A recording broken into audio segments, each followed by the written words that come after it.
Bismillahirrahmanirrahim. Assalamualaikum warahmatullahi wabarakatuh. Waalaikumsalam. Innal hamdalillah salatan wa salaman ala Rasulillah sallallahu alaihi wasallam wa ala alihi wa ashabihi wa man tabi'ahu bi ihsanin ila yaumiddin. Summa amma ba'du. Puji dan syukur senantiasa dan tidak pernah bosan-bosannya kita panjatkan kehadiran Sang Maha Pencipta Allah Subhanahu wa Ta'ala, yang mana dengan limpahan karunia-Nya, rahmat-Nya, hidayah-Nya, serta anugerah-Nya kepada kita semua, kita kembali masih diberi kesempatan, kesehatan dan usia panjang oleh Allah untuk sama-sama dan senantiasa mengabdikan diri kita di jalannya dengan menjalankan segala perintahnya dan menjauhi semua larangannya.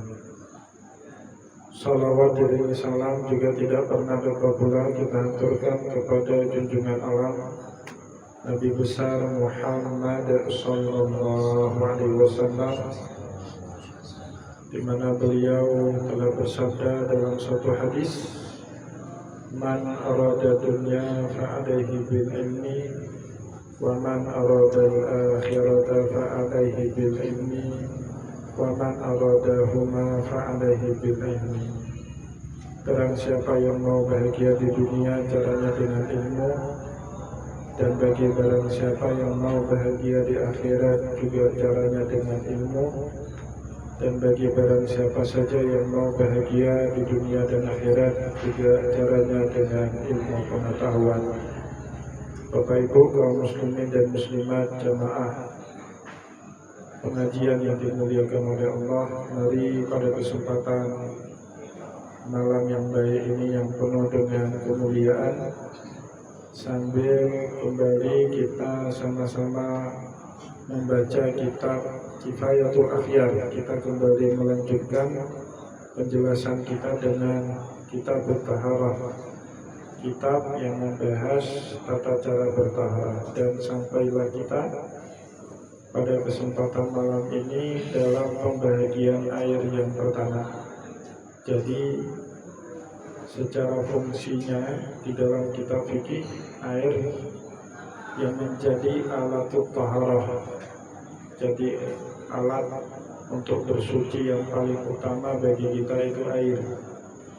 Sedangkan tanah, wa ma yaqumu maqami, dan apa yang semakna dengan tanah bagi yang membolehkan tayamum dengan selain tanah, seperti mazhab Hanafi membolehkan tayamum dengan apapun yang semakna dengan tanah, seperti pasir, debu, tanah lumpur dan sebagainya. Kalau di dalam mazhab Syafi'i hanya dibolehkan dengan tanah. Itu menjadi alat taharah pengganti. Jadi tanah itu Allah Subhanahu wa Ta'ala sebut dalam Al-Quran, fa illam tajidu ma'an fatayammamu sa'idan thayyiban. Kalau tidak ada air atau tidak bisa menggunakan air, baru kita beralih kepada alat taharah pengganti, namanya tanah. Jadi kalau kita pahami ini Bapak Ibu, kebutuhan umat Islam akan air itu urgent sekali, bukan hanya untuk diminum, tapi lebih jauh daripada itu menjadi alat taharah, alat utama kita untuk bersuci. Dan sebagian besar ibadah dalam agama Islam itu syarat wajibnya atau syarat sahnya itu bersuci, baik dari hadas besar maupun hadas kecil. Oleh sebab itu semua kitab fikih memandang penting untuk memberitahu kita, menginformasikan kepada kita jenis-jenis air, terutama air yang bisa kita gunakan untuk bersuci. Summal miyahu ala arba'ati aqsamin. Kemudian air dalam pandangan syariat dibagi menjadi 4 bagian, 4 kategori. Yang pertama secara hukumnya tahirun wa mutahhirun, suci lagi menyucikan. Setelah dia suci pada zatnya, dan dia bisa juga bermanfaat dan menyucikan bagi yang lain. Ini Bapak Ibu kalau kita kembangkan dalam prinsip hidup seorang muslim, harusnya seperti ini. Kita nggak mungkin mendakwahi orang atau ngajak orang amar ma'ruf nahi munkar kalau kita sendiri masih belum mengamalkan ma'ruf dan justru mengerjakan yang munkar. Itu tidak mungkin. Jadi agama ini Bapak Ibu beda kalau kita dagang yang lain. Bapak Ibu dagang jasa, dagang makanan, dagang minuman, dagang baju, itu tidak pernah ditanyai orangnya. Yang penting barang dagangan kita bagus secara kualitas, harganya terjangkau, insya Allah barang kita itu laku terjual. Tapi kalau Bapak Ibu ngomong agama tidak bisa seperti itu. Ada pertanggungjawaban moral. Jadi sebelum kita ngomong halal, haram, hak dan batil, kita harus terlebih dahulu menjaga diri kita untuk menjauh dari yang batil dan mengerjakan yang hak, jauh dari yang haram dan mengerjakan yang halal, kan gitu. Nah itu kalau dalam bahasa taharah namanya tahirun wa mutahhirun, suci dirinya baru bisa kemudian memberikan kesucian kepada yang lain. Ya, itu juga dalam berdakwah. Khairu makruhin, dan tidak makruh untuk digunakan karena nanti dalam mazhab Syafi'i ada kategori yang kedua yang disebut dengan ma'ul musyammas, air yang terpanasi dengan terik matahari. Airnya suci menyucikan, tahirun wa mutahhirun, tapi hukum penggunaannya sendiri makruh karena sebab-sebab yang lainnya. Nanti insya Allah kita jelaskan itu. Nah yang pertama ini Bapak Ibu, yang suci menyucikan dan boleh digunakan, tidak makruh, di dalam fikih disebut dengan ma'ul mutlaq, air mutlak, ya. Wa huwa al-ma'ul ladzi yarfa'ul hadatsa wa yazilun najasa, yaitu air yang bisa mengangkat hadas, baik hadas kecil maupun hadas besar. Kita sudah jelaskan ya pada pertemuan sebelumnya apa makna hadas. Hadas itu najis maknawi. Bersama kita tidak ada najis, tapi dihukumi dalam keadaan tertentu manusia itu dalam keadaan bernajis, ya, itu disebut dengan hadas. Contohnya kentut angin itu bukan najis, Bapak Ibu. Kalau seandainya kentut itu najis, setiap kali kita buang angin maka juga harus ganti celana dalam, ya. Tapi dalam syariat dihukumi siapapun yang sudah buang kentut, dia sudah dalam keadaan berhadas kecil. Ngeluarin sperma sengaja atau tanpa sengaja, sperma itu sendiri mani, itu suci, tahir. Kalau sperma najis, kita semua ini barang najis itu. Karena semua kita min ma'in mahim, dari air yang hina. Ya, tapi keadaan kita yang keluar sperma dihukumi dalam syariat dalam keadaan hadas. Dalam hal ini hadas besar. Kalau hadas kecil cukup dengan wudu, hadas besar wajib dengan mandi, cara menyucikannya. Wa yazilun najasi, bahkan bukan hanya untuk mengangkat hadas air mutlak, tapi juga berguna untuk menghilangkan najis. Bapak Ibu punya tempat, punya pakaian bernajis. Nah, najis kan kalau hadas tadi bagiannya dua, hadas kecil, hadas besar. Kalau najis itu dibagi menjadi 3 bagian. Najis ringan, mukhafafah, seperti kencingnya anak kecil yang baru menyusui ASI ibunya. Kemudian najis sedang, mutawassithah, seperti kotorannya kita, darah. Dan najis mughalladah, najis berat.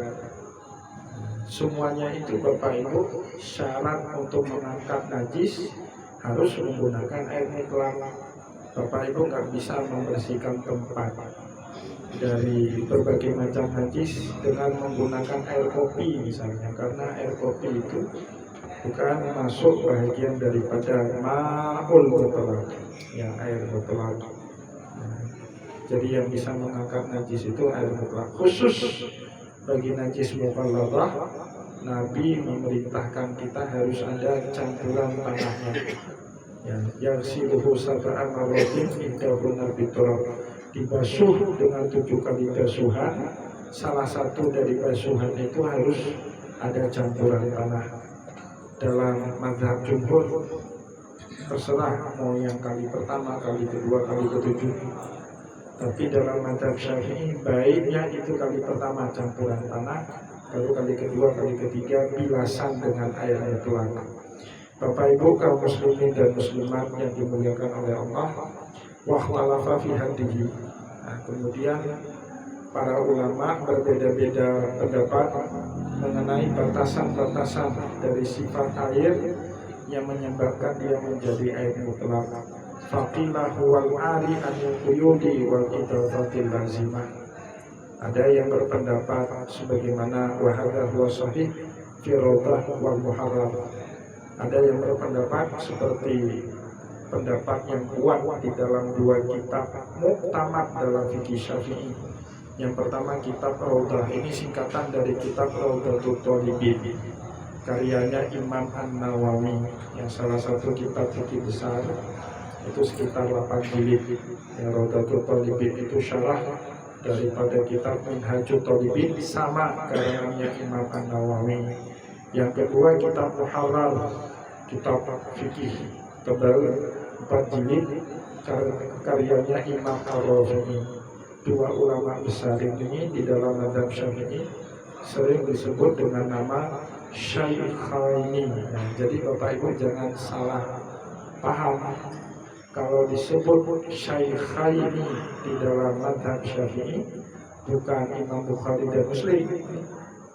Kalau dalam kajian hadis kita menemukan istilah Syaikhaini, maka yang dimaksud dengan kalimat tersebut adalah Imam Bukhari dan Muslim. Tapi kalau dalam mazhab Syafi'i 2 orang syekh atau yang disebut dengan Syaikhaini adalah Imam Nawawi, pengarang kitab Rawdatul Thalibin, dan Imam Ar-Rafi'i, pengarang kitab Muharrar.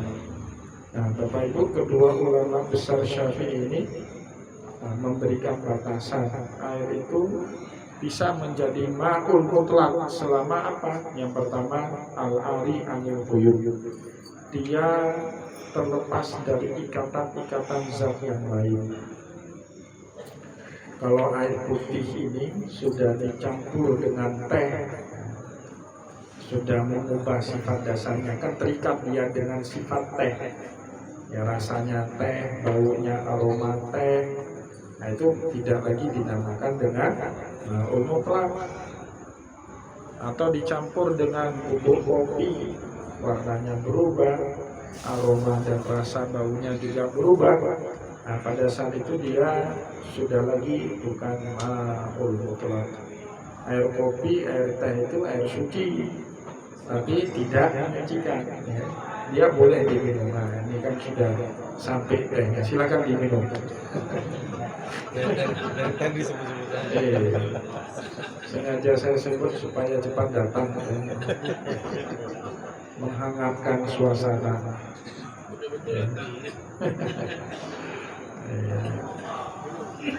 Nah, maka pada saat berubah sifat dasar, ya, air itu dalam fikih ada 3 sifat dasarnya: warna, rasa, dan bau. Sederhana. Kalau manusia kan sifat dasarnya banyak, ya Bapak Ibu. Ada yang pemarah, ada yang penyabar, ada yang ramah, ya, macam kalau watak dasar manusia. Tapi kalau air itu dalam fikih sifat dasarnya cuma 3. Yang pertama warna, rasa, dan bau. Kalau sudah berubah salah satu dari 3 hal tadi, maka dia tidak lagi dinamakan ma'ul mutlaq. Yang pertama. Yang kedua, wal idhafatul lazimah, ada tambahan yang bukan berasal dari air itu sendiri. Contohnya susu, cairan dan liquid.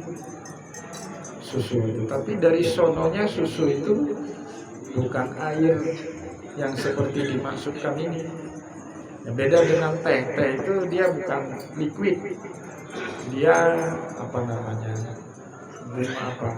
bunga daun yang sudah dikeringkan. Tapi ketika dia masuk ke dalam air mutlak, dia mengubah 3 sifat dasar daripada air.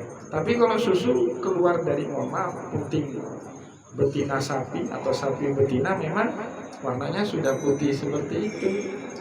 Nah, itu disebut dengan al-idhafatul lazimah. Susu itu suci, tapi dia tidak bisa digunakan untuk menyucikan. Air kelapa dari sononya kan sudah seperti itu. Dia tidak berubah karena didatangi oleh sifat yang lain. Dari sononya kita belah kelapa muda, airnya sudah terasa air kelapa. Nah, karena rasa air kelapa berbeda dengan air mutlak, maka dia tidak masuk ke dalam kategori tahirun wa mutahhirun, suci dan menyucikan. Jadi air kelapa tidak boleh digunakan untuk bersuci, sebagaimana kita tidak bisa menggunakan air susu untuk alatut taharah kita, ya, alat untuk bersuci kita. Wa nassa alaihi Syafi'i. Nah, pendapat ini dipegang umumnya oleh ulama-ulama yang bermazhab Syafi'i. Faqauluhu anil quyudi kharaja bihi mislu qaulihi ta'ala. Maka di konsekuensi kita membatasi makna ma'ul mutlak sebagaimana yang telah kita jelaskan tadi. Kharaja bihi mislu qaulihi ta'ala, ini mengeluarkan banyak jenis air yang enggak masuk ke dalam definisi. Contohnya misalnya, ya, di dalam firman Allah pada surat As-Sajdah ayat 8, atau ini sepatnya surat Al-Mu'minun, ya. Wa ja'ala naslahu sulalatan min ma'in mahin. Allah kan menyebut min ma'in mahin. Summa ja'ala naslahu, kemudian dijadikan anak keturunan manusia itu sumbernya sulalatan min ma'in mahin, berasal dari air yang hina. Sperma atau mani itu kan liquid, cairan, air. Allah sendiri yang menyebut dia air, min ma'in mahin. Tapi masuk nggak ke dalam definisi tadi? Jangan ada rencana besok pagi mau uduk dengan air mani. Walaupun Allah nyebut ma kan artinya air. Ada kan Allah nyebut ini min ma'in mahin. Apakah boleh kita besok pagi uduk dengan air sperma? Tidak boleh Bapak Ibu, tidak semakna dengan itu kan. Walaupun dia namanya air, tapi air itu berbeda dengan air dalam definisi ma'ul mutlak tadi. Min ma'in mahin. Nah, sperma itu Allah Subhanahu wa ta'ala sebut dalam Al-Quran dengan air yang hina. Maka agak lain kalau ada manusia yang sombong, itu agak lain. Karena dia sendiri diciptakan dari bahan baku yang hina. Kalau Imam Ali bin Abi Thalib ngomongnya gini, wa kaifa tatakabbara amallah faqad kharajta min makhrajil bauli marratain. Bagaimana manusia itu mau angkuh, mau takabur di hadapan Allah, padahal dia sendiri keluar dari lubang kencing sebanyak 2 kali. Ada yang nggak keluar dari lubang kencing 2 kali? Coba tunjuk tangan. Agak lain manusia. Ya kan semua kita Bapak Ibu, baik yang warna kulitnya putih, hitam, baik yang tinggi, yang besar, yang kaya, yang miskin, semuanya keluar dari lubang kencing sebanyak 2 kali. Yang pertama dari lubang kencing ayah kita, ma'in mahin, dari air yang hina. Yang kedua dari lubang kencing ibunya kita, kecuali ada anak sekarang lahirnya dari jendela. Kalau dulu kita ini keluar dari pintu semua, bukan maling. Anak sekarang ada yang lahirnya dari jendela. Atau firman Allah di dalam surat Tariq, mimma indafiq, dari air yang muncrat. Ya, sperma itu kan keluarnya muncrat, beda dengan air yang lain, tidak muncrat. Air mandi tidak muncrat, dia lekip. Ya, atau air wadi juga tidak muncrat, sama, keluar dari kemaluan laki-laki tapi dia tidak memuncrat seperti muncratan sperma. Jadi ini membuat walaupun Allah Subhanahu wa taala menyebut sperma itu dengan air, tapi tidak masuk dalam definisi ma'ul mutlak sebagaimana yang dimaksudkan tadi. Bapak Ibu kaum muslimin dan muslimat jamaah pengajian yang dimuliakan oleh Allah, kita cukupkan ya bacaan kita pada kesempatan malam ini. Insyaallah kita kembangkan dalam sesi tanya jawab. Ya, moga-moga apa yang telah kita sampaikan tadi bermanfaat kepada kita semua. Saya mohon maaf jika ada yang tidak berkenan. Assalamualaikum warahmatullahi wabarakatuh. Waalaikumsalam warahmatullahi wabarakatuh. Ya, sangat singkat ya malam ini. Materinya berarti ini kita perbanyak diskusi. Jadi kita pembahasan sudah masuk ke dalam macam-macam air sana untuk kita bersuci. Ya, silakan mungkin ada yang ingin bertanya, ada hal yang ingin kita diskusikan terkait dengan bab yaitu tentang air yang bisa untuk bersuci. Ya, silakan. Ada yang ingin bertanya? Jadi ada disebutkan air mutlak, air mutlak dan air lainnya. Silakan ada yang ingin bertanya atau ada hal mungkin permasalahan dalam kehidupan kita kan banyak sebenarnya. Cuma kadang-kadang bingung mau tanyanya kayak mana. Ada hal yang di dalam kehidupan kita mungkin dalam keseharian banyak ditemukan kejanggalan-kejanggalan dan kita ragu ini sangat bersuci kita gitu kan. Nah, apa silakan kita di sini terbuka saja nanti silakan Pak, mungkin ada yang bingung kan biar diperjelas. Silakan Pak. Alhamdulillah, terima kasih. Pengalaman saya Ustaz, saya dulu pernah ikut dengan orang hutan kan, ikut hutan daerah perbatasan Aceh Tamiang dengan Aceh Tengah. Kebetulan kami mau wudhu Ustaz, memang air daripada ngalir itu yang sungai banjir itu keluh, apakah bisa untuk mandi dan untuk kita berwudhu gitu Ustaz? Karena masih kawan belum cari yang lain di sumur, karena itu nggak ada sumur, memang orang semua aktivitas di sungai tersebut. Terima kasih Ustaz.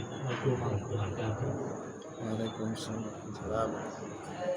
Waalaikumsalam warahmatullahi wabarakatuh. Ya. Jadi air yang bercampur dengan lumpur boleh digunakan dalam bertaharah, walaupun warnanya bukan ma'ul mutlak. Kenapa? Lumpur itu sendiri bukanlah bahagian yang mengubah sifat dasar air yang pertama. Yang kedua, lumpur itu sendiri bahagian daripada tanah yang sama-sama menjadi alatut taharah. Cuma kalau ada air bersih jangan gunakan air lumpur. Kalau tidak ada alternatif lain ya baru kita gunakan air lumpur itu untuk bersuci.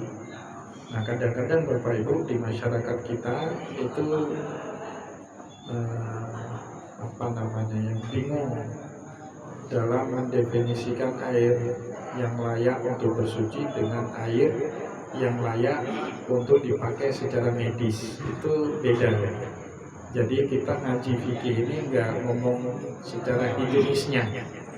Nah, jadi masalah higienis itu tinjauannya nanti di ilmu kesehatan.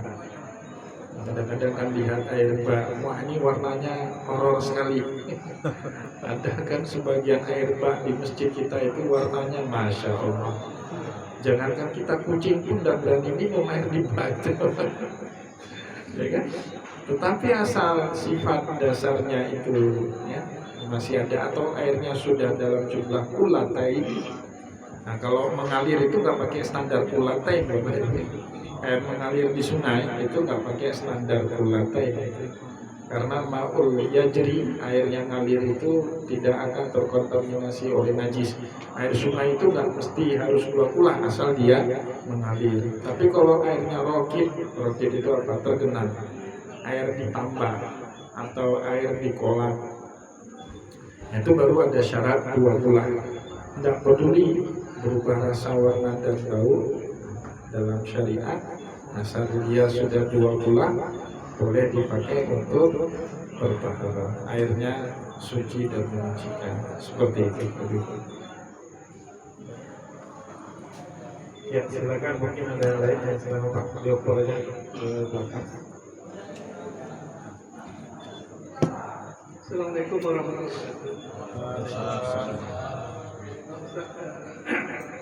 Kita tahu kan air 2 kula itu yang bisa dipakai atau diberikan. Kemudian kiranya seandainya bak berapa sampai 2 kula. Ini biar tulang berapa kena cicak misalnya. Airnya bersih. Kalau kita bisa cuma buang, kemudian kita buyur dengan air keran hingga tumpah, bagaimana? Kalau dalam mazhab Syafi'i, air nggak sampai 2 kula jatuh najis, maka air itu berubah dari ma'ul mutlaq menjadi ma'ul najisi, air najis. Berbeda dengan pemahaman jumhur. Kalau jumhur dia nggak pakai standar 2 kula. Standarnya itu idza taghayyara launuhu wa ta'muhu wa rihuhu. Selama airnya nggak berubah salah satu dari 3 sifat dasar, warna, rasa, dan bau. Tidak peduli mau 2 kula, mau setengah kula, atau bahkan beberapa liter jatuh tai cicak di situ. Asal tidak berubah rasa, warna, dan bau, boleh pakai untuk bertaharah. Tapi airnya 2 kula, atau bahkan 3 kula, atau 5 kula, jatuh cecak di situ, berubah rasa dan baunya, dalam mazhab jumhur nggak boleh lagi dipakai untuk bertaharah. Nah, sebabnya apa? Pemberlakuan hadis yang berbeda-beda. Kalau dalam mazhab Syafi'i, hadis yang dipendomani air 2 kula, hadis 2 kula. Idza kana al-ma'ul kullatain la yahmiluhul khabas. Kalau air itu volumenya sudah 2 kula, maka dia tidak akan terkontaminasi dengan najis. Itu yang dipegang sama mazhab Syafi'i. Jatuh kucing pun di situ nggak bernajis. Nah, itu pendomannya. Tapi mazhab jumhur nggak megang hadis itu, megang hadis yang lain. Taghayyara al-ma'u mazala tahirun idza lam yataghayyaru ta'muhu wa launuhu wa rihuhu. Air itu tetap bersuci atau suci atau menjadi air suci selama tidak berubah rasa, warna, dan baunya. Nggak ada nyebut 2 kula. Nah, itu sebabnya Bapak. Nah, ini Bapak menggunakan pendapat mana terserah. Yang penting jangan asas manfaat. Walaupun air itu 1 rantang misalnya. Walaupun 1 gelas, jatuh teh cicak, Tapi tidak berubah. rasa, warna, dan bau, boleh dipakai taharah. Bersuci. Jumhur ulama. Dia kan bisa kita pakai. Iya. Syafi'i tidak boleh bersuci. Itu konsekuensi khilaf di antara ilmunya para ulama. Jadi perbedaan itu ada konsekuensi hukum yang berbeda. Jadi maksudnya Ustaz, jadi kita harus istiqomah dengan satu macam atau Kalau itu lain lagi nanti, itu lain bab lagi. Nggak ada keharusan kan kita beristiqomah.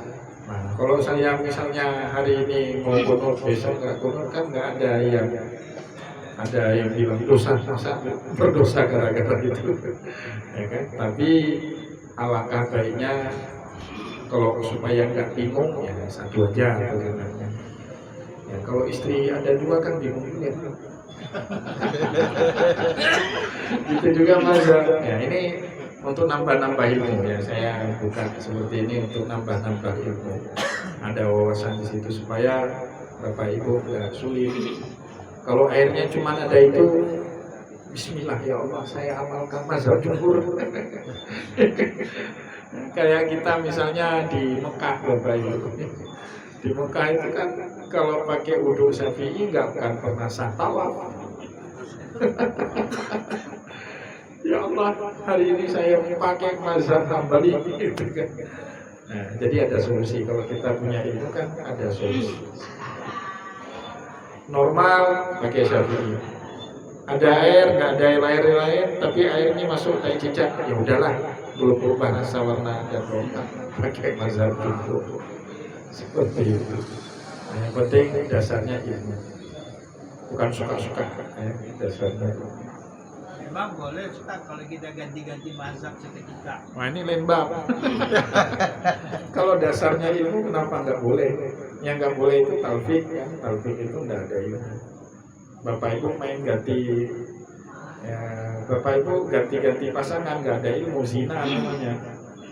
Ganti-ganti istri tapi dengan akad nikah yang sah sesuai dengan syariat, kawin namanya. Ya kan? Nah, dasarnya harus ilmu, Bapak Ibu, bukan suka-suka. Nah, ini kan Bapak Ibu ada ilmu. Oh, gini toh yang enggak menyebabkan najis itu. Ya kan? Udah tahu kan ini kan? Kemarin enggak tahu, main ganti-ganti jadi rusak nanti. Nah, kalau ada ilmu kenapa enggak boleh? Nah, Bapak Ibu bisa baca qiraat itu mazhabnya bukan 1 bahkan 7. Ada qiraat sab'ah. Ya, kalau bacaan orang waras wadduha walaili idza saja ma wadda'aka rabbuka wa ma qala. Bapak Ibu bisa baca qiraat 7, bisa waras. Maka nanti sholat maghribnya pakai waras. Sholat isyanya balik lagi pakai hafaz, bacaan biasa wadduha walaili idza saja. Nah, kalau kita bisa apa salah? Tapi kalau saya nggak bisa, jangan, nanti takutnya salah. Kalau salah berubah mana kan gitu. Nah itulah pentingnya kita menuntut ilmu. Jadi orang yang ilmu Bapak Ibu, cakrawala mikirnya luas, nggak sekulat harus ini. Nah itu orang yang nggak ilmu, itu doktrin. Belajar itu pakai ilmu, jangan pakai doktrin. Kalau udah pokoknya, nah itu doktrin namanya ya. Kalau orang berilmu kan ada aja solusi, ya. Kalau nggak ada solusi berarti bukan Islam. Islam itu kan banyak solusinya. Nah, gitu lah. Ya, silakan. Assalamualaikum warahmatullahi wabarakatuh. Waalaikumsalam. Nah, Ustaz, ini masalah wudhu. Seandainya kita berteman sama non muslim, kita tahu dia mungkin makan babi atau makan apa. Nah, apa yang dia makan, keringat itu kan pasti menjadi keringat dia ya. Nah, setelah kita berwudu, tersentuh sama teman kita yang muslim itu wudu kita gimana? Apakah masih ada atau sudah batal karena kita bersentuhan dengan dia berkeringat, karena keringat itu kan dia makan babi atau makan apa itu kan menjadi keringat. Itu aja. Terima kasih. Di dalam surat At-Taubah ada satu ayat yang turun kepada Nabi setelah peristiwa Fathul Mekah, setelah peristiwa penaklukan kota Mekah. Kalau menurut surat An-Nasr, setelah Fathul Mekah itu wara'aitan nasa yadkhuluna fi dinillahi afwaja, orang bondong-bondong masuk Islam semua.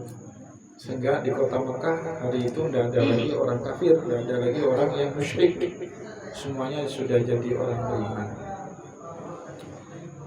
Sesaat setelah itu turun ayat, ya ayyuhalladzina amanu innamal musyrikuna najasun fala yaqrabul masjidal harama ba'da amihim hadza. Hai orang-orang yang beriman, sesungguhnya orang kafir, orang musyrik itu najis.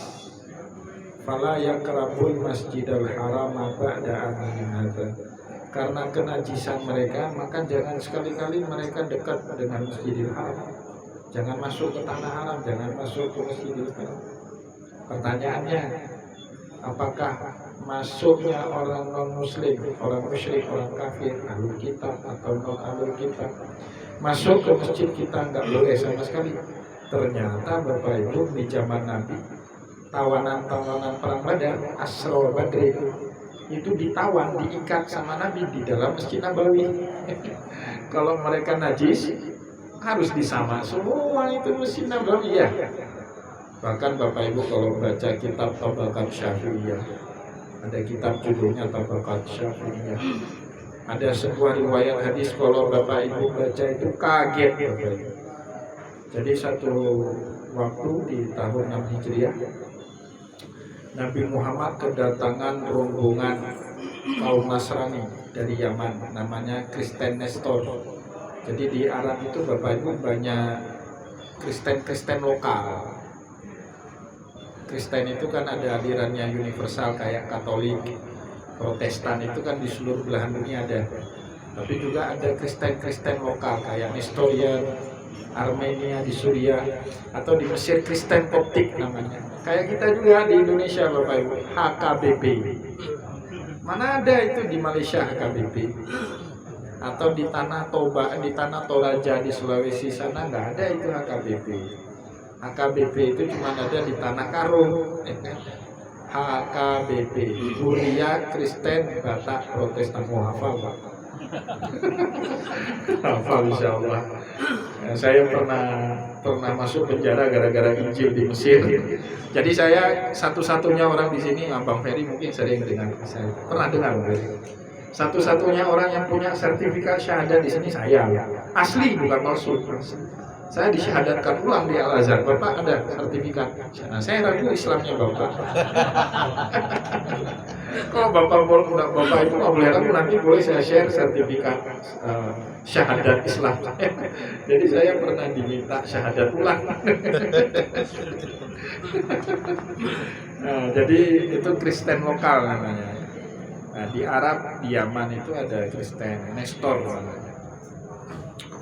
Mereka suatu hari rombongan besar 60-an orang datang ke kota Madinah.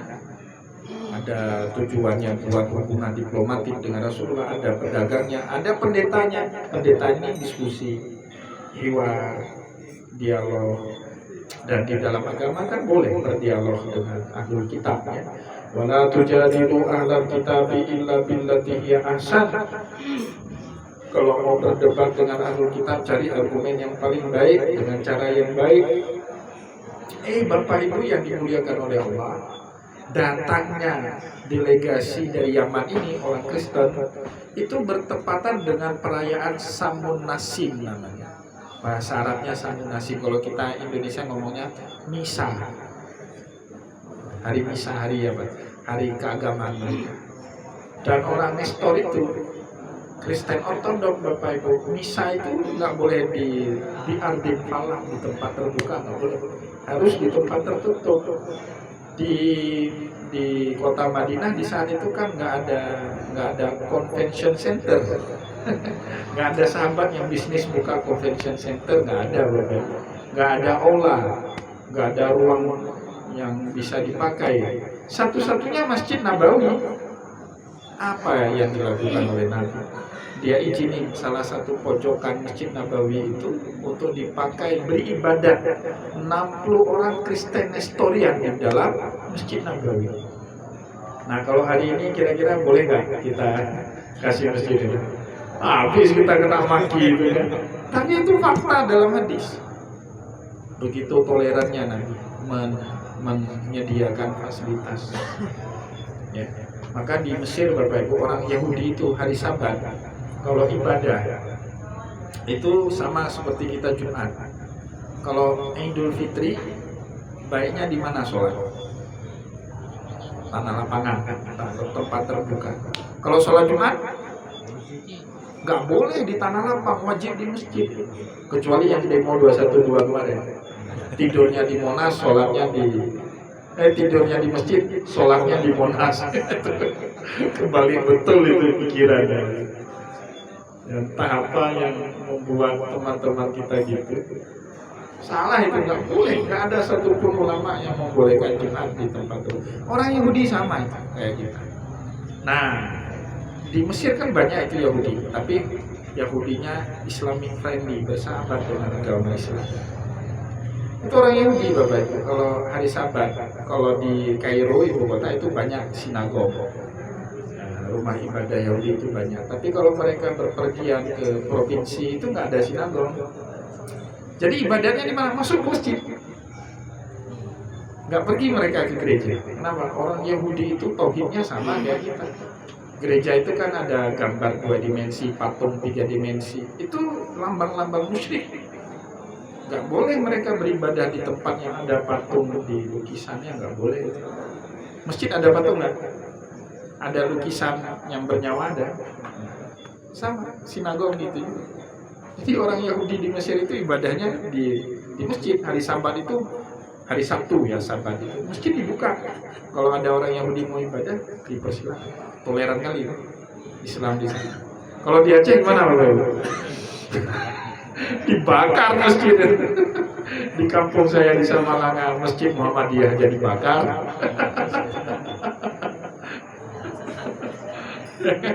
Agak repot itu, agak lain lah provinsi kita ini. Jadi para ulama memahami najis itu terus apa? Kan Allah yang menyebut najis ya, ayyuhalladzina amanu innamal musyrikuuna najasun fala yaqrabul masjidal haram. Orang-orang musyrik itu najis. Jangan biarkan mereka masuk ke tanah haram. Najis di situ bukan najis fisik, bukan keringatnya yang najis, tapi najis di situ iktikadnya. Saat dia meyakini Tuhan itu bukan Allah, itu najis. Nah, itu yang nggak boleh masuk lagi ke tanah haram itu karena sebab itu. Tapi masuk ke masjid boleh nggak lah? Faktanya dalam hadis Nabi bahkan menyediakan ruang khusus di pojokan Masjid Nabawi bagi orang-orang Kristen Nestor untuk beribadah. Kalau lah najis, pasti setelah itu ada berita Nabi menyamak, ya kan? Nah, ternyata kan nggak najis. Nah, maka Bapak Ibu kalau di Mesir itu di Masjid Al Azhar itu biasanya sering dikunjungi wisatawan, bule-bule. Kalau bule-bule itu datang ke Masjid Al Azhar, Masjid Husain, Masjid Amr bin As. Masjid Amr bin As itu kan masjid tertua di Afrika.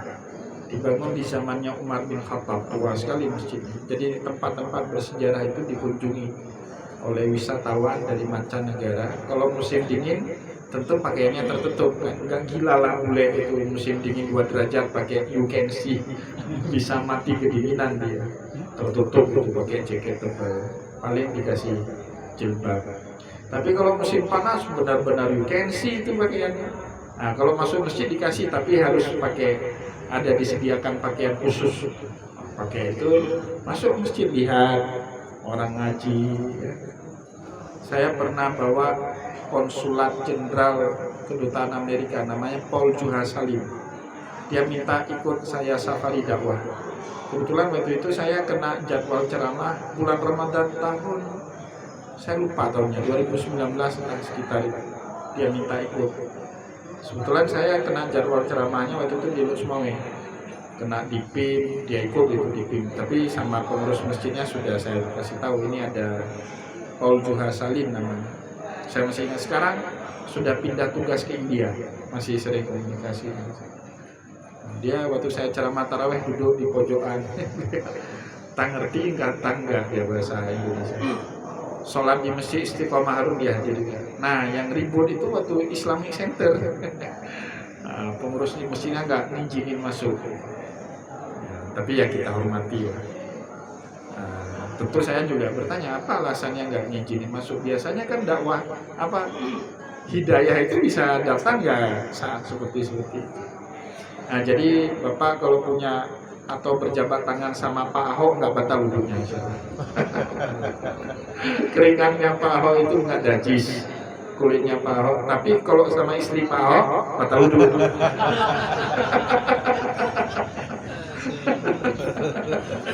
Ya, sama Pak Ahoknya insya Allah tidak batal wudhu, sama Pak Ahoknya insya Allah batal wudhunya.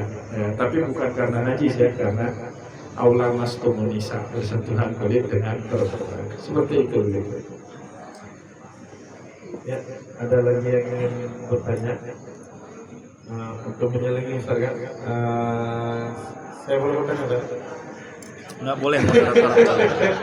Karena nggak ada pertanyaan Ustaz. Ada mengganjal sedikit karena kampung halaman saya kan di Sumatera Barat, di Padang kan? Kurang awak. Jadi dulu kami masih kecil-kecil itu air itu kami dari air gunung kan. dari air gunung dialirkan secara alami, nggak pakai alat digotong royong lah masyarakat. Dan nanti pas kami mandinya itu pakai cucuran bambu tuh kan.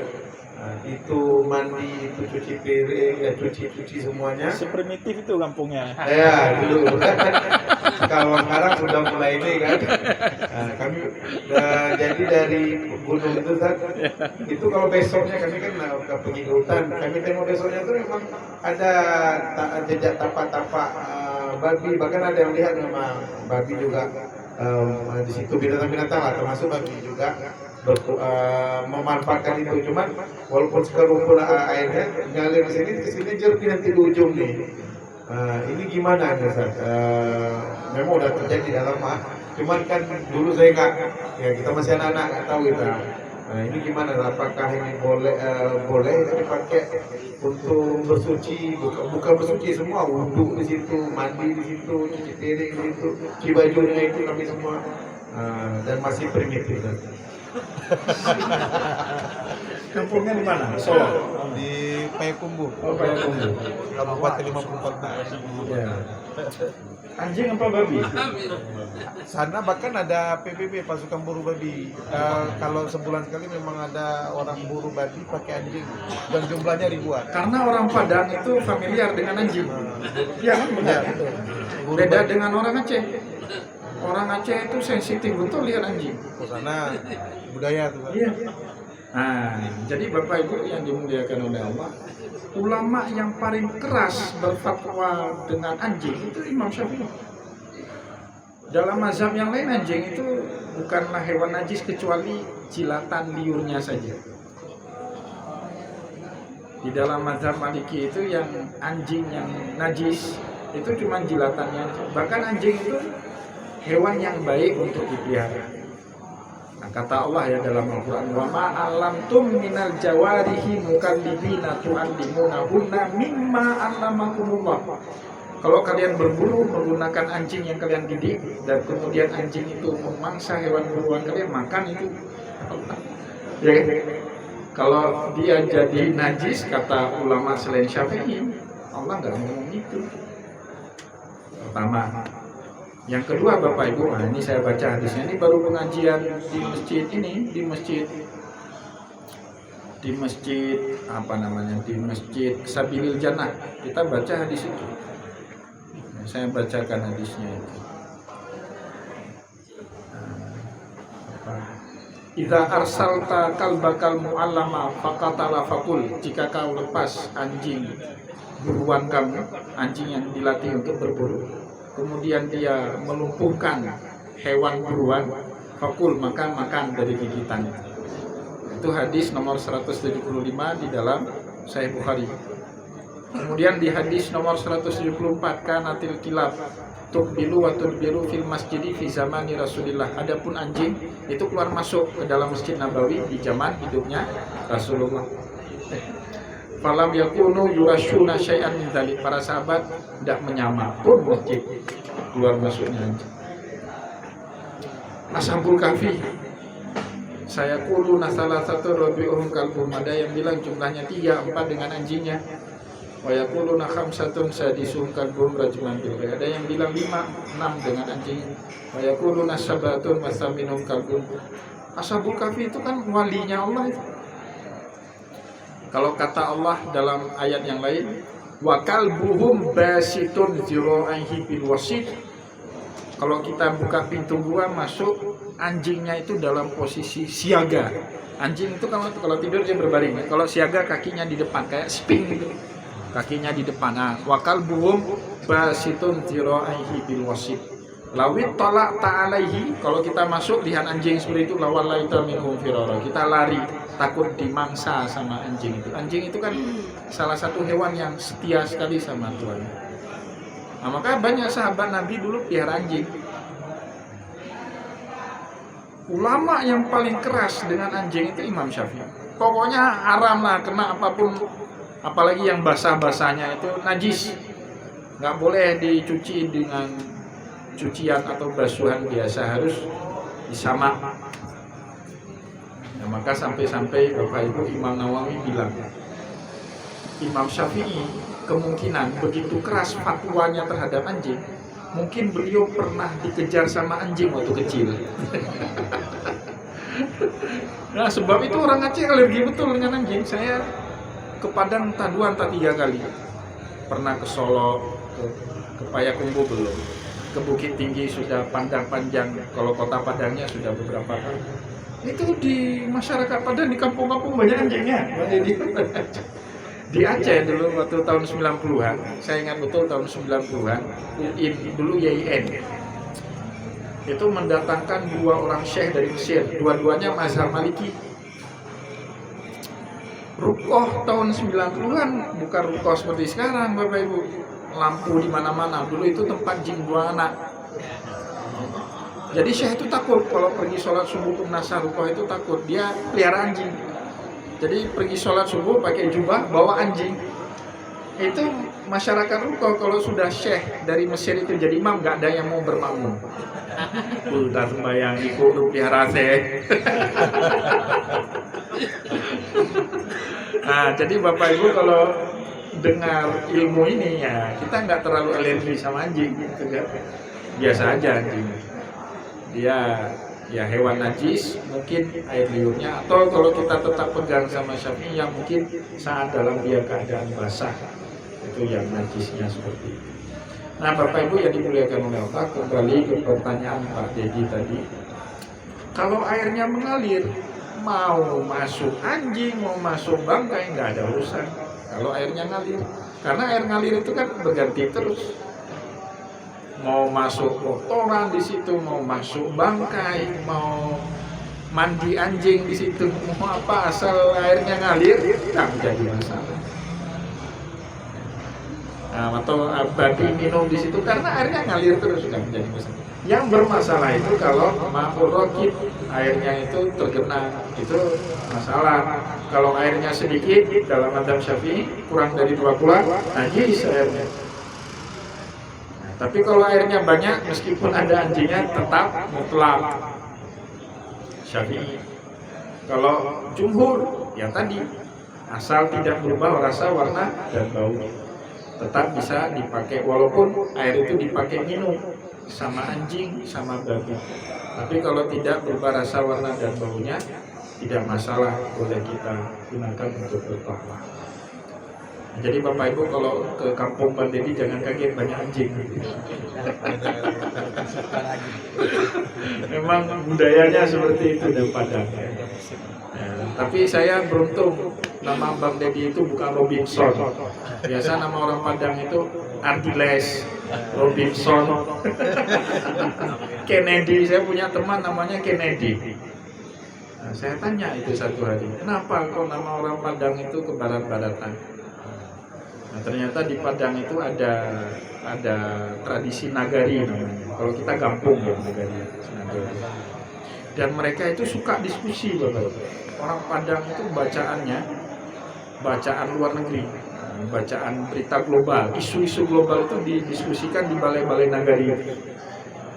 Jadi mereka akrab dengan nama-nama Washington, Kennedy. Maka karena kagum, ada kekaguman dengan tokoh-tokoh besar dunia itu, kalau punya anak saya namakan Kennedy. Untung abang kita ini nggak Kennedy namanya. Kalau enggak kan nggak enak sekali. Siapa ketua S3 Kennedy? Itu kayaknya lebih cocok jadi pendeta. Nah, itu khas orang Padang gitu ya. Di Padang seperti itu. Silakan. Menyambung tadi Ya. Nah, air mengalir tadi, apakah di sini masih ada hewannya dia mengalir kita di sini atau seberangnya yang air mengalir tadi yang masih ada anjingnya itu, apakah di sini anjingnya kita di sini ini mengalir air ini atau air dari seberangnya? sepanjang hulu dan hilir itu disebut dengan mengalir, Bapak.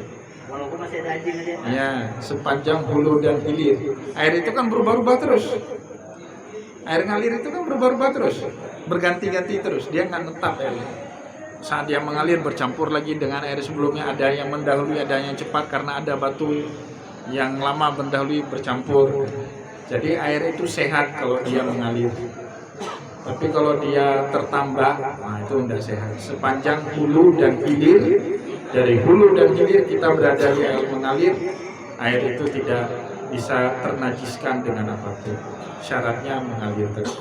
Banyak atau sedikit, apakah di hulu, apakah di hilir, sepanjang arus daripada air itu mengalir. Ya, terima kasih Ustaz. Terima kasih. Saya pernah ikuti pengajian dari dalam Ustaz.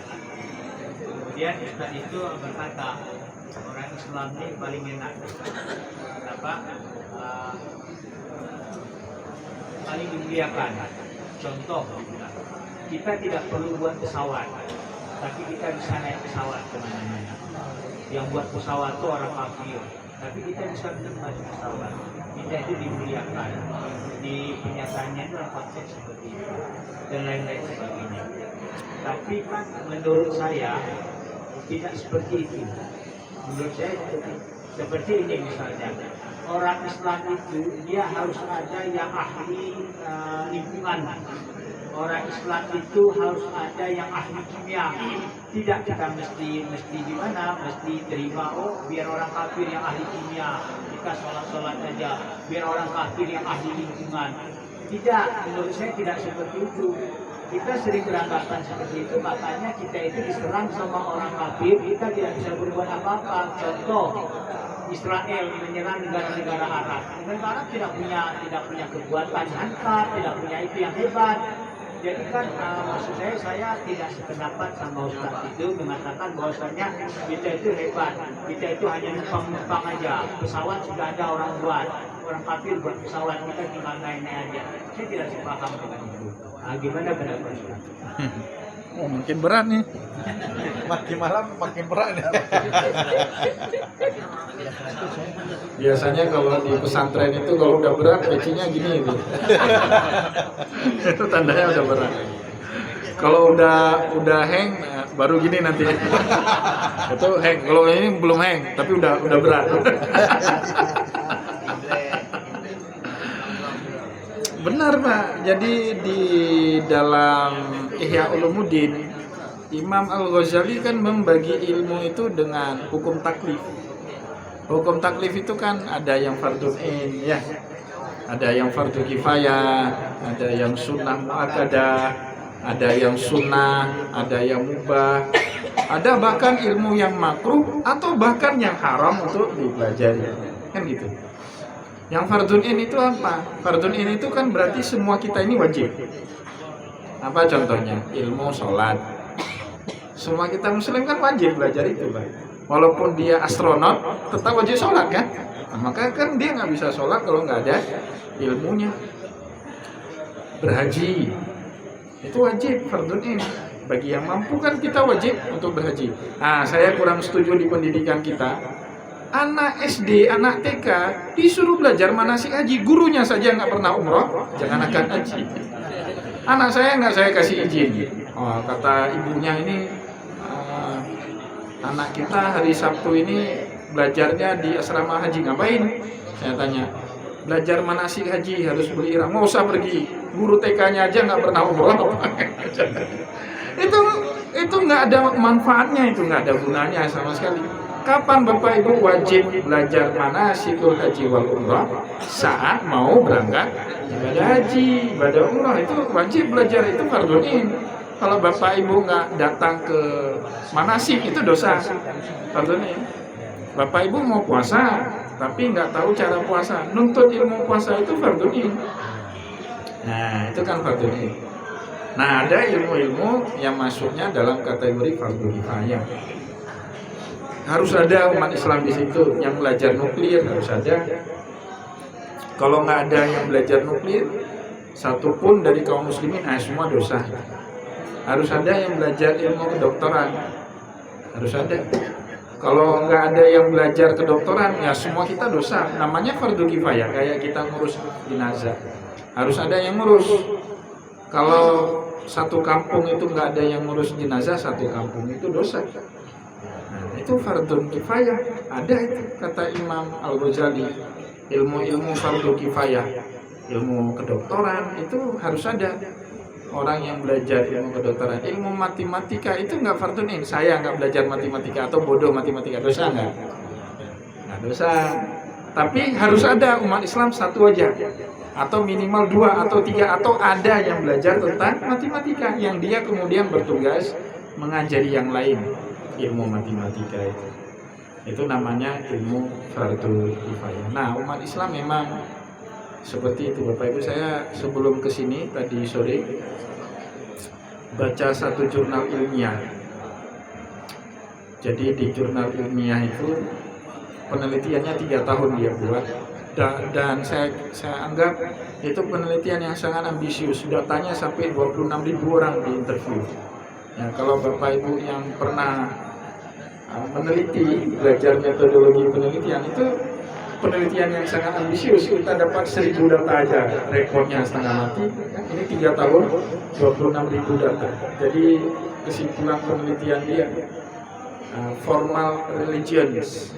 Formal religion itu agama formal seperti Kristiani, Islam, Hindu, Buddha. Itu trennya menurun, terjadi declining di kalangan anak muda. Dia cerita. Kecuali agama Islam. Jadi agama-agama formal di dunia ini, Kristen itu menurun, orang tidak terafiliasi lagi dengan agama. Waktu ditanya Anda agama apa, saya tidak beragama. Yang penting saya berbuat baik. Itu istilahnya agnostik sekarang. Itu juga yang paling berat turun itu agama Hindu, itu berat sekali. Di India itu orang sudah tidak mau lagi ritual macam-macam dengan Hindu, itu kan banyak ritual. Sama kayak Aceh. Jadi orang yang ngomong T-nya nggak pas, itu kendurinya banyak ya. Bapak Ibu pernah ke Bali? Orang Bali itu mati ada kanduri, lahiran ada kanduri, nikahan kandurinya seminggu. Coba lihat orang Bali ngomong, kan kayak orang Aceh, T nggak pas. Orang Aceh T-nya juga nggak pas. Sama kayak orang India ya. Suka kanduri. Orang yang T-nya nggak pas itu kandurinya suka. Jadi terjadi penurunan. Tapi yang uniknya penemuan dia, agama yang mulai increasing, peningkatan itu agama Islam. Namun Bapak Ibu, peningkatan jumlah kaum muslimin itu bukan karena convert orang dari agama lain masuk. Nah, istilah orang sekarang login ke agama Islam, bukan. Karena fertilitas itu kesuburan. Orang Islam itu suka kawin, suka beranak, anaknya banyak. Nah, itu yang menyebabkan populasi umat Islam nambah terus. Orang dari agama lain itu nuclear family istilah sekarang. Itu saya baru temukan juga istilah di jurnal itu. Nuclear family, nuclear itu kan atom ya, kecil. Keluarga itu 1-2 udah oke punya. Orang Islam kan nggak keren kalau nggak 10, istrinya 4, satu istri 10, punya 4 istri 40 anak, satu anak punya 10 orang lagi anak, jadi cucunya 400. Nah, itu yang menyebabkan pertumbuhan umat Islam itu naik terus.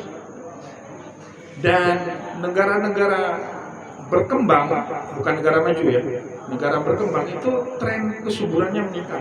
Tapi negara maju itu fertilitasnya rendah. Di Jepang itu orang malas betul punya anak. Di Cina orang sudah mulai gaya hidupnya free child, istilah saya temukan istilah di jurnal itu. Free child itu jadi lifestyle hidup. Apa itu? Free child itu kawin boleh tapi punya anak no. Jadi mereka kawin tapi bukan tujuannya punya anak, untuk apa istilahnya ya? Ya untuk happy, ada istilahnya dia bilang. Untuk apresiasi diri, self appreciation. Jadi nikah itu di negara-negara maju seperti China itu kan ekonomi kedua terbesar di dunia. India, di Amerika apalagi, itu self appreciation. Ngapain tujuan nikah? Bukan untuk punya keturunan. Kalau kita di Aceh nikah nggak punya anak, malu seumur hidup gitu. malu seumur hidup. Kalau di negara-negara maju itu lifestyle-nya nikah oke, tapi kita sepakat nggak punya anak. Nah, itu namanya self appreciation. Jadi Bapak Ibu, temuan dari jurnal itu apa? Berarti kan tingkat populasi agama Islam naik terus. Berarti kebanyakan umat Islam dari negara miskin dan negara yang tidak maju kan itu. Orang-orang yang, dan itu benar, orang kalau sudah terlalu sibuk dia nggak pengen kawin lebih baik. Di Jepang itu kan workaholic istilahnya, candu kerja. Kalau orang Aceh candunya ngopi. Jangan disuruh kerja sama orang Aceh. Kalau kawin hobi. Yang jangan disuruh kerja. Tapi di Cina itu, di Jepang workaholic, hobi, doyan kerja. Kalau nggak kerja nggak enak badan. Di Cina Bapak Ibu ada budaya kerja namanya 996. Apa maknanya itu? Masuk jam 9 pagi, pulang jam 9 malam, kerja 6 hari. Jadi liburnya cuma weekendnya itu hari Minggu, weekday-nya 6 hari. Dan mereka enjoy, menikmati. Kalau orang Aceh masuk kerja jam 8 pagi, nongkrong dulu di kedai kopi sampai jam 10. Jam 10 baru masuk sebentar, tanya apa kabar, apa mana surat yang disposisi. Jam 12 istirahat makan siang. Nah, masuk lagi jam setengah 3, jam 5 pulang. Di negara barat gitu. Jadi satu sisi kita bangga, oh jumlah populasinya gede. Tapi saat kita baca lebih dalam jurnal itu, apa yang menyebabkan populasi itu gede? Sedih. Kenapa? Karena populasi gede itu bukan karena convert, tapi karena orang Islam itu tingkat fertilitasnya tinggi sekali. Dan dari negara seluruh dunia yang disurvei, negara yang punya kesuburan tinggi itu ya negara-negara miskin yang nggak ada kerja kecuali kawin kerja. Nah, jadi itu tantangan berat umat Islam. Dan yang menarik itu dia buat bandingan Bapak Ibu. Di Indonesia jumlah perguruan tinggi itu 3.728 buah kampus perguruan tinggi, universitas, institut, sekolah tinggi itu jumlahnya 3.872 kampus. Perguruan tinggi negeri itu jumlahnya 920 buah kampus. Yang perguruan agama, perguruan tinggi kayak IAIN, UIN, sekolah tinggi agama Islam itu jumlahnya 920. Bapak Ibu yang dimuliakan oleh Allah, Cina yang penduduknya hampir menyentuh angka 2 miliar, kampusnya itu cuma 2.000. Indonesia penduduknya 280 juta, kampusnya 3.000. Cina yang hampir 2 miliar, kampusnya cuma 2.000. Kita pendidikan fokusnya kepada kuantitas banyaknya, tapi kualitas nggak ada yang jaga. Asal sekolah mau masuk kelas, nggak peduli si anak itu paham apa enggak, pasti dapat nilai dan dia akhirnya tamat. Kan kampus kita gitu.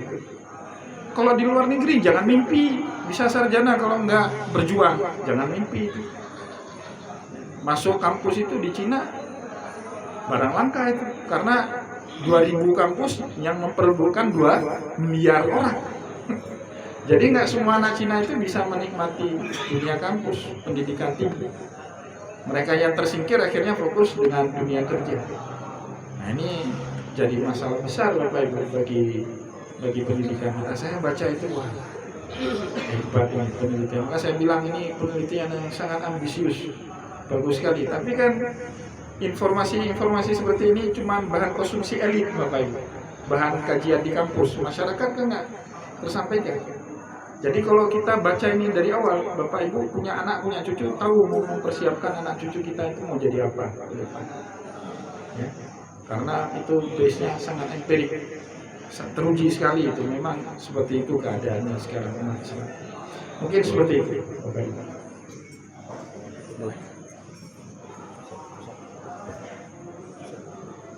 Oke, baik, terima kasih. Mungkin karena sudah jam 10. Satu lagi, ayo silakan Ustaz Jo.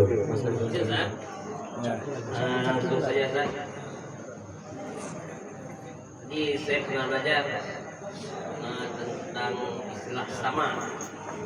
Namun ada Ustaz saya juga mengajarkan bahwa sama itu sab'ah.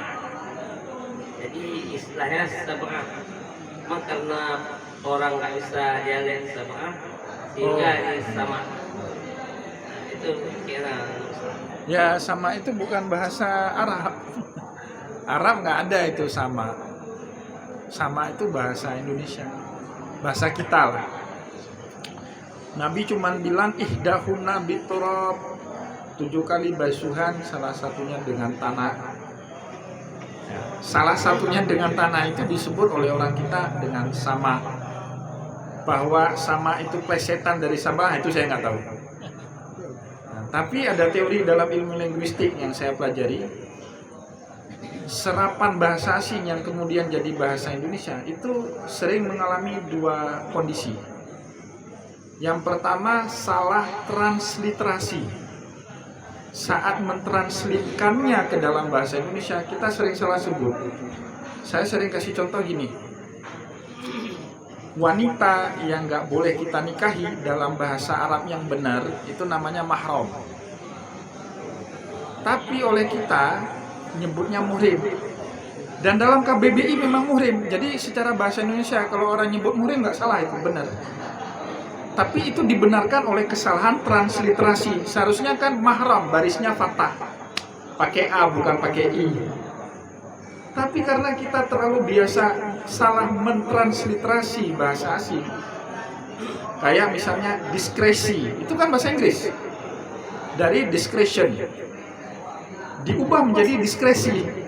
Kenapa kita nggak seperti orang Malaysia? Udah discretion aja. Orang Malaysia kan ngambil dari bahasa serapan nasi, udah gitu dia sebut. Nah, ini tak boleh lah, ini tak dapat discretion dari atasan kita, kata orang. Tapi dijadiin bahasa Indonesia, ini belum ada diskresi dari pimpinan. Itu namanya kesalahan transliterasi dalam ilmu linguistik. Tapi apakah sama itu dari sabah? Wallahu alam, saya belum dapat referensi bacaan. Yang kedua, orang kita saat menyerap kosakata asing ke dalam bahasa Indonesia sering terjadi miskonsepsi. Kalau tadi mistransliterasi, kalau yang kedua miskonsepsi. Bapak Ibu tahu senjata besar yang dipakai oleh penjajah Portugis dulu untuk nembak meriam-meriam pejuang kita itu apa namanya? Senjata besar untuk nembak itu? Hah? Nah, orang kita nyebutnya apa? Meriam. Orang Inggris, orang Portugis nyebutnya canon.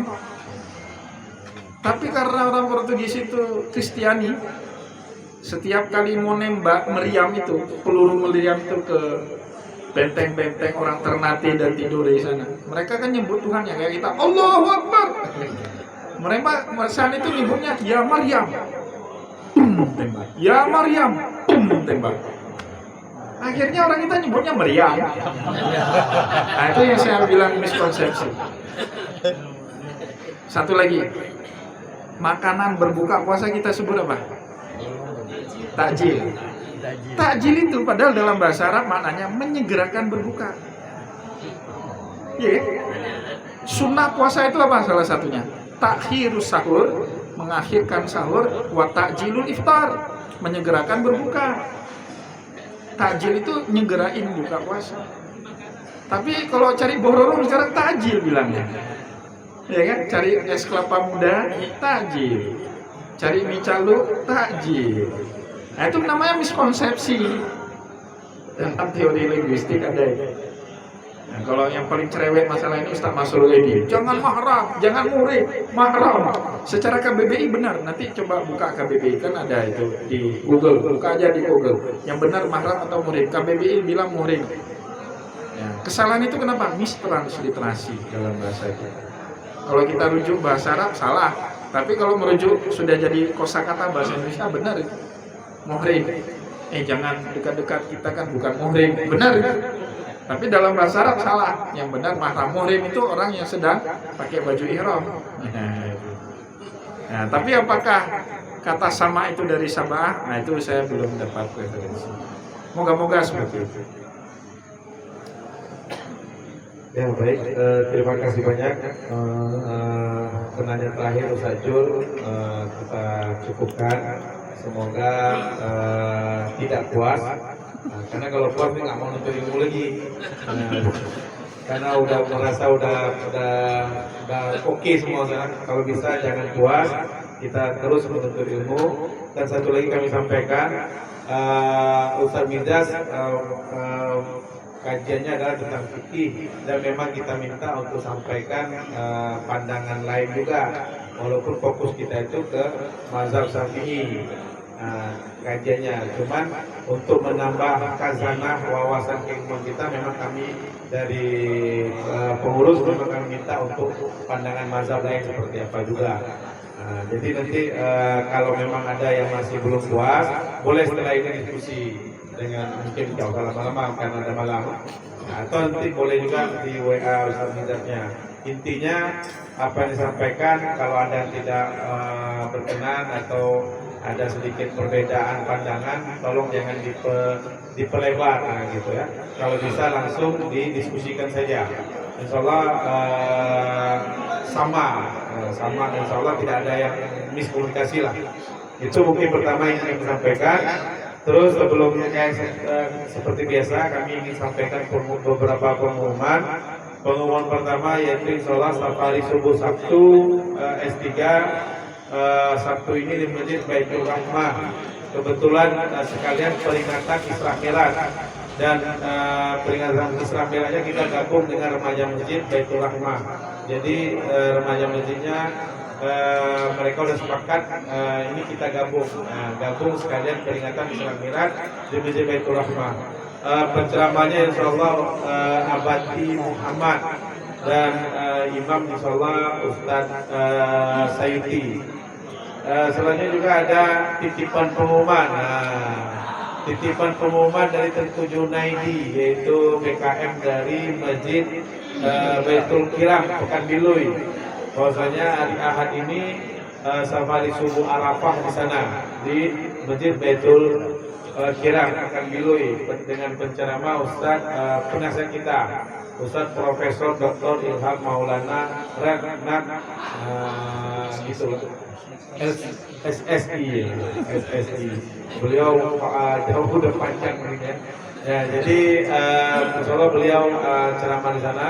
Pesan dari kita jamaah diundang dari BKM Baitul Kiram Tengku Junaidi, katanya jamaah silakan datang, diundang semuanya ke sana. Dan saya tengok juga di grup Subuh Berkah Bersaudara tulis sumbang nasi buku udah banyak kali, jangan sampai nggak habis nih. Ya itu mungkin selanjutnya pengumuman selanjutnya yang kami sampaikan, insyaallah kita sedang proses mau cetak kalender S3, kalender dinding. Jadi satu kalender itu 3 lembar. Jadi silakan yang tadi kami tengok sudah ada memesannya 36 kalender. Jadi bebas, satu orang mau pesan berapa terserah. Satu kalender itu harganya 20.000, 15.000 itu untuk harga produksi, 5.000 itu donasi untuk kas operasional dakwah kita di S3. Nah jadi itu mungkin, dan insya Allah sedang proses desain. Yang desainnya nanti ada, jadi ada beberapa foto bersama kita di tahun 2025 kita tampilkan, ada 4 foto pilihan yang kita tampilkan di sana di kalender. Karena kalau semua foto bersama kita tampilkan nggak cukup, ada 2025 kita ada 36 edisi. Jadi kalau tampilkan situ foto bersama akan semakali. Jadi yang pertama kami tampilkan safari subuh gabungan di Masjid Raya, habis itu S3 di Masjid Al-Faizi dengan Abu Bayapasi, habis itu foto bersama di Masjid Baitul Jannah Tungkuk bersama dengan Abu Mudi. Nah, yang keempat itu foto bersama di Masjid Baitul Rahim peringatan tsunami, gabungan juga di Masjid Baitul Rahim Kulili. Nah itu mungkin terus di bawahnya ada kami tampilkan flyer S3 dari edisi pertama sampai edisi 36. Nah, jadi mungkin jamaah supaya tahu, alhamdulillah flyernya lengkap terkumpul, luar biasa Bang Pupun yang kumpulkan flyer terupanya selama ini. Saya di HP saya nggak ada lagi. Saya minta percetakan pun nggak ada lagi dibilang. Lupa di bangku pun lengkap sampai edisi terakhir masih ada beliau. Nah, di percetakan tidak ada dari pertama nggak ada. Nah itu mungkin dan untuk malam pekan ketiga depan, malam Rabunya insya Allah kita dengan Abi Lamtawi kalau nggak ada halangan kajian kita tasawuf, dan malam Kamisnya bersama dengan Ustaz Fahmi Sofyan kembali ke kajian tafsir. Itu aja mungkin. Ada lagi nih Pak? Ada lain ya. Terus gerakan 1000 berkah kami harapkan mari sama-sama kita kita dukung, kita ramaikan, kita supaya makin ramai, semakin banyak kita membantu, bisa membantu orang. Dan ini juga kami tim gerakan 1000 berkah juga sedang proses pengembangan program gerakan 1000 berkah, dan insya Allah nanti ada beberapa pengembangan di gerakan 1000 berkah itu ingin kami kembangkan supaya lebih cepat pergerakannya. Itu aja mungkin, yang benar datangnya dari Allah Subhanahu wa taala, yang salah datangnya dari kami, mohon diperbanyak maaf. Dan juga kalau ada beda-beda pendapat, beda pandangan, mohon kita selesaikan di sini. Boleh juga nanti perlu nomor HP ustadznya biar saya kasih, boleh nanti chat ustadznya, atau mau di sini setelah acara ini juga boleh. Sekian, banyak maaf. Assalamualaikum warahmatullahi wabarakatuh.